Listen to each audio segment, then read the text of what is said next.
Inscription number 64. Nanda-pur copper plate of the time of Vishayapati chhatra-maha is equal to 488 AD. Vishayapati means district administrator. It is an official title used for administrative purpose for.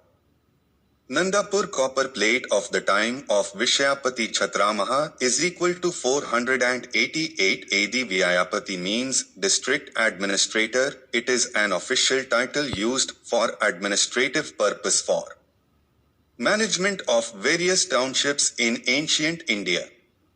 In Gupta Empire, the administration of the state was carried on by different officials with the help of governors, collectors and village headmen. A Vishayapati administered the Vishaya with the help of the Adhikarana, which comprised 4 representatives. Nagrashrishesthi, Sarthavaha, Prathamakulike and Prathamakayastha. A part of the Vishaya was called Vithi. By this grant the Vishayapati chhatra-maha procured 4 kulya-vapas of fallow land in the village of Jango-yika and issued to a Brahman, Agneya svamin. Here, the grant is issued by the Vishayapati chhatra-maha, not by the emperor himself, who had decentralized the powers to his governors, collectors and village headmen. Provenance, Nanda-pur on the south bank of the Ganges, 3 kilometers northeast of Suraj-garha, district Monghyr, Bihar.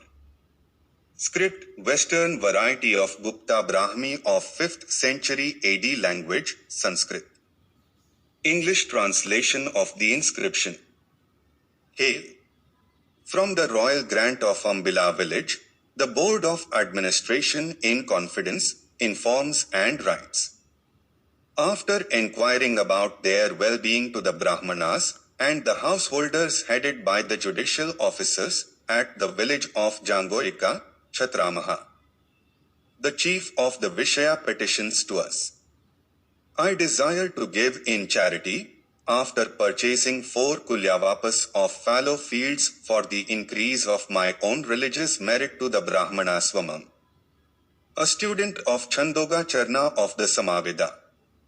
The phrase Yushmad-vishaye makes it clear that the Adhikarana in this context is the administrative board of the Vishaya and of Kasyapa Gotra, and a resident of the agra-hara of Khata-purana situated in the Nanda-vithi, for the performance of the 5 great sacrifices.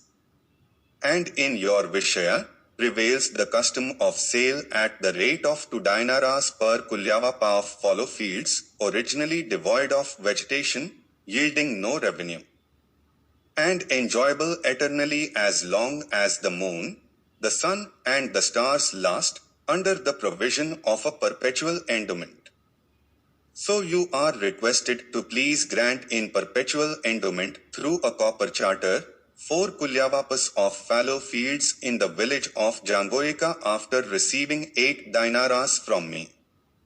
Whereas, it has been ascertained on enquiry by the record keepers, Pradyota-simha and Bandhu-dasa, that there does prevail in this district the custom of sale at the rate of 2 dinaras per kulya-vapa of fallow fields originally devoid of vegetation, not yielding any revenue and yielding little taxes, and whereas there is no conflict with the royal interests in the sale of such fallow land yielding no taxes, rather in the case of being granted a 6th part of the religious merit would accrue to His Supreme Majesty.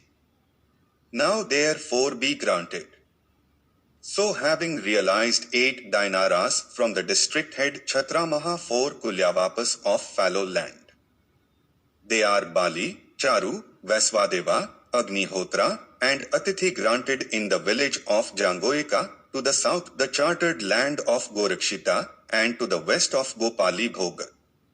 So knowing thus, you should hand over at a location not conflicting with the cultivation of the householders, after measuring out by the standard unit of 8 times 9 reeds, according to the cubit length of Darvikanma, and also after demarcating in all the 4 directions by long-lasting marks of chaff, charcoal, etc., and having handed over, you should preserve it forever under the operation of the laws of perpetual endowments.